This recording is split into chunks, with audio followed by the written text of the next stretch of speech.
Hello everyone, welcome back to the channel. So what are we going to do today? Any idea?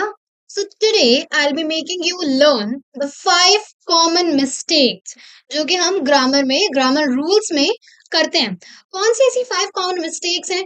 May be बहुत से लोगों को पता हो कि अच्छा ऐसा नहीं करना है, ऐसे करना है, बट एक कंफ्यूजन हो उस टॉपिक में. और अगर आपको कोई आइडिया ही नहीं है कि वो कौन सी 5 मिस्टेक्स हैं जो हम सबसे ज्यादा करते हैं, so you will learn that in this video and you won't be repeating that ever in your life. Alright, so without wasting time, let's start. So now let's have a look at all the rules. So the number one is pour and pour. Is there any difference when we speak them? Pour and pour. No, there is no difference in the pronunciation, but there is a huge difference when it comes to the meaning. इनके meaning कहीं से भी they are not similar, they are completely different.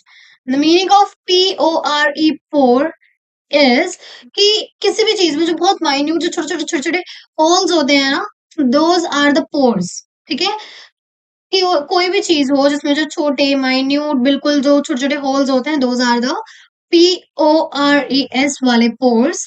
And POUR pour means किसी भी चीज को हम, like I am not getting the exact Hindi word for that, but किसी भी चीज में कोई चीज डालना, ठीक है, स्टेडीली एक ऐसी स्पीड में. For example I am pouring water. Here's the jug and I'm just pouring water into the jug. So that is pouring. And PORE are the किसी भी चीज में छोटे छोटे माइन्यूट होल्स होते हैं हमारे, those are the pores. अब हम यहाँ पे देखते हैं words poured from his mouth. तो उसके मुंह से words निकले. ठीक है, तो यहाँ पे हम कुछ भी माइन्यूट होल्स की बात कर रहे हैं? No, we are not talking about. So this is wrong. It is not going to come here. Next word is words poured from his mouth. So यहाँ POURED, this is right. So PORE pour का मतलब होता है एक बहुत छोटी सी opening किसी भी सरफेस में. ठीक है, छोटी छोटी छोटी ओपनिंग्स जो होती हैं किसी भी सरफेस में, those are the pores. And POUR pour मतलब जो एक रैपिड फ्लो होता है. ठीक है, चाहे वो मुंह से वर्ड्स निकलने का हो, जग में पानी डालने का हो, किसी भी चीज का जो रैपिड फ्लो होता है दैट इज पोर. ठीक है, अब जैसे हम देखें कि skin cleansing products help to remove dirt and germs from the skin surface and pores.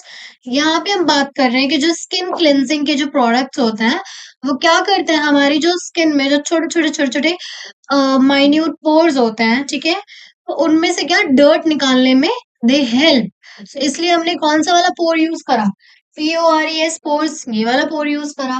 अब अगर हम बात करें water pour of the roof, तो छत से स्पीड में हमने क्या करा, पानी को नीचे गिरा दिया. सो दैट इज वाई यहाँ पे क्या हुआ, that is again pour.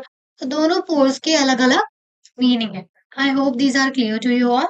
If both the meanings are clear. Okay, now let's come to the next word, which is pronunciation and pronunciation. ठीक है, pronunciation and pronunciation. See, if I'm telling you, let's do the 5 commonly mispronounced words. तो मतलब कि मैं आपको ऐसे 5 words बताने जा रही हूँ जो कि हम गलत प्रोनाउंस करते हैं और उनकी सही प्रोनाउंसिएशन क्या है. तो कहीं पे भी अगर मुझे प्रोनाउंसिएशन लिखना होगा ना, प्रोनाउंसिएशन लिखना होगा, तो I will write like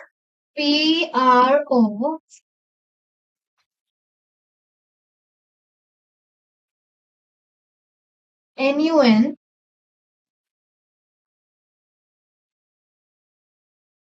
This is pronunciation. One minute, I wrote some. Okay. PRONUNCIATION.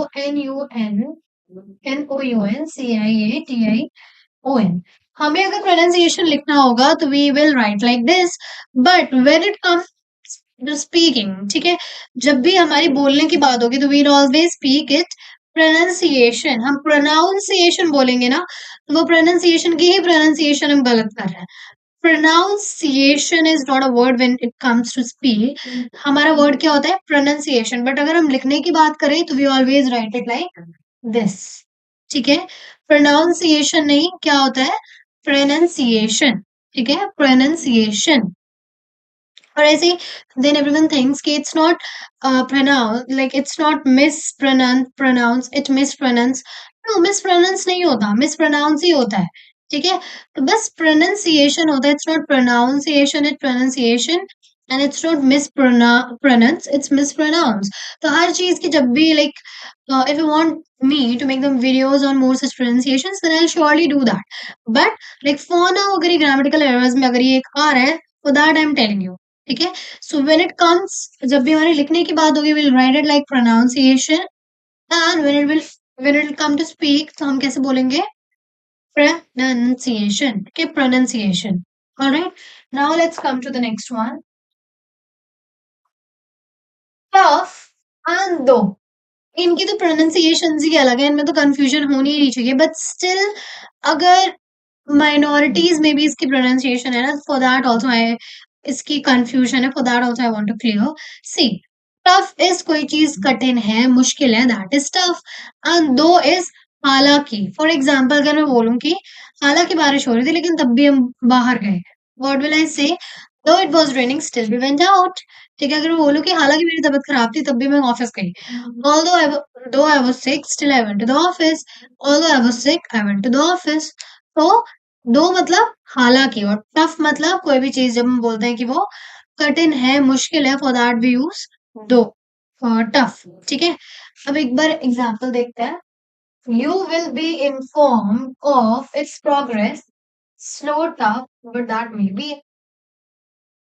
यहाँ पे दे आर टेलिंग यू कि आपको इन्फॉर्म कर दिया जाएगा जो भी प्रोग्रेस होगी, धीरे है हालांकि बट कर दी जाएगी। ठीक है, तो यहाँ पे हमारा टफ का तो कोई मतलब ही नहीं है, और नहीं है फिर भी हमने यूज करा है। यही चीज है कि जो कि हमारे सेंटेंस को इनकरेक्ट बना रही है। इसके अलावा हमें क्या यूज करना है? दो। ठीक है, THOUGH, though. So you will be informed of its progress, slow though that may be. Now this is correct. So tough हम तभी यूज करेंगे जब भी हम किसी को दिखाना चाहते हैं कि दैट थिंग इज, कोई चीज मुश्किल है, बहुत ज्यादा कठिन है, तब हम क्या यूज करेंगे? टफ। ठीक है, बट अगर हम हिंदी में बोल रहे हैं कि हम ऑल दो वाली कोई चीज बोल रहे हैं, हम हालांकि यूज करें, for that we have to use though. And इसमें भी कंफ्यूज मत होना कि इन दोनों की प्रोनाउंसिएशन सेम है, बिल्कुल भी नहीं है। एक है टफ, एक है दो, pronunciations are also different। ठीक है, सो दो हम यूज करते हैं डिस्पाइट द फैक्ट दैट, कि इस चीज के अलावा भी ये। ठीक है, इस चीज के होने के बावजूद भी ये, या फिर हालांकि ये, फिर भी, जो भी हमारा सेंटेंस होगा सब हम यूज करते हैं दो।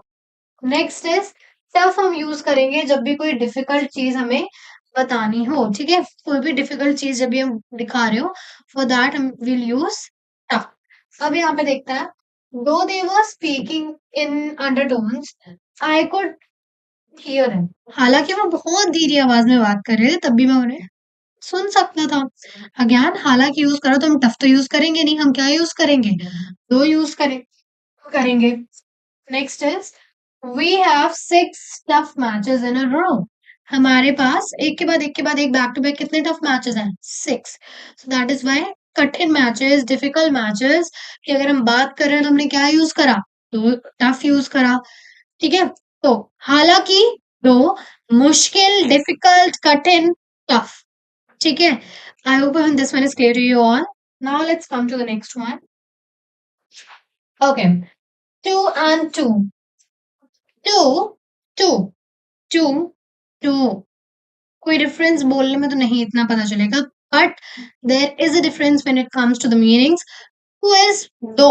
ठीक है, जब हम नंबर्स में बात करें तो टू इज दो। कोई भी चीज जब हम जब हम उसके नंबर्स बताएं कि ठीक है दो, अगर मुझे बोलो मुझे 2 कप चाहिए तो गिव मी 2 कप टी। ठीक है, अगर मुझे बोलना हो कि यहाँ पे 2 चेयर्स हैं, क्या बोलूंगी? There are 2 chairs. तो ये वाला टू कौन सा भी यूज करूंगी? TWO 2 chairs? नो, यहाँ पे मैं बोलूंगी दो वाली। ठीक है, जो हम बचपन से पढ़ के आते हैं ना, पढ़ते आते हैं, ONE1 TWO 2, that one, that is two. ठीक है, दो नंबर जो हम दिखाते हैं TWO, ये वो वाला टू है। But TOO, which one two is this? इसको हम बोलते हैं कि जब भी कोई चीज ना बहुत ज्यादा में दिखानी होगी, टू मच। टू मतलब जब भी हम कोई सेकंड चीज को भी उस चीज में लेकर आ रहे हो। एक बार एग्जांपल देखो, he wore suits that seemed a size too small for them। कि उसने ऐसा लाइक उसने जो सूट पहना था वो ऐसा लग रहा था कि वो उससे उसके साइज से बहुत ज्यादा छोटा है। तो ये बहुत ज्यादा के लिए हमने क्या यूज करा, टू स्मॉल। ठीक है, सो ये TW2 क्या होता है, किसी भी चीज का नंबर। ठीक है, जब भी हम किसी भी चीज का नंबर दिखा रहे हो तो हम कौन सा टू यूज करते हैं, ये वाला टू। एंड सेकेंडली TW2 क्या, to a higher degree than is desirable for permissible और possible excessively। कोई भी चीज जो कि हम हायर दिखाएं कि बहुत, ठीक है, बहुत ज्यादा, सो उसमें हम क्या यूज करेंगे, TOO2। तो जैसे कि यहाँ पे आप देखो, romantic weekend for two in Paris, दो लोगों का रोमांटिक वीकेंड पेरिस में। ठीक है, नेक्स्ट क्या है, वॉज ड्राइविंग टू फास्ट, बहुत ज्यादा फास्ट ड्राइव कर रहा था। तो बहुत ज्यादा के लिए हमने कौन सा यूज करा, TOO। ठीक है, again I am repeating, TOO क्या होता है, जब भी हम नंबर्स में बात करें कि ठीक है, कोई भी चीज क्या है, दो नंबर में है। सो और TOO हम कब यूज करते हैं, जब भी व्हेन, जब भी हमें कोई चीज एक्सेसिव दिखानी हो। ठीक है, for that we use TOO2। Now let's come to the next one in which we are having weather and whether. Weather and whether, weather and whether कितनी भी बार बोल के देख लो, बोलने में आपको कोई डिफरेंस पता ही नहीं चलेगा, क्योंकि डिफरेंस बोलने में है ही नहीं, डिफरेंस तो इनकी मीनिंग्स में है। तो ये जो WEATHER वाला वेदर होता है ना, ये होता है हमारा मौसम। ठीक है, मौसम वाला वेदर।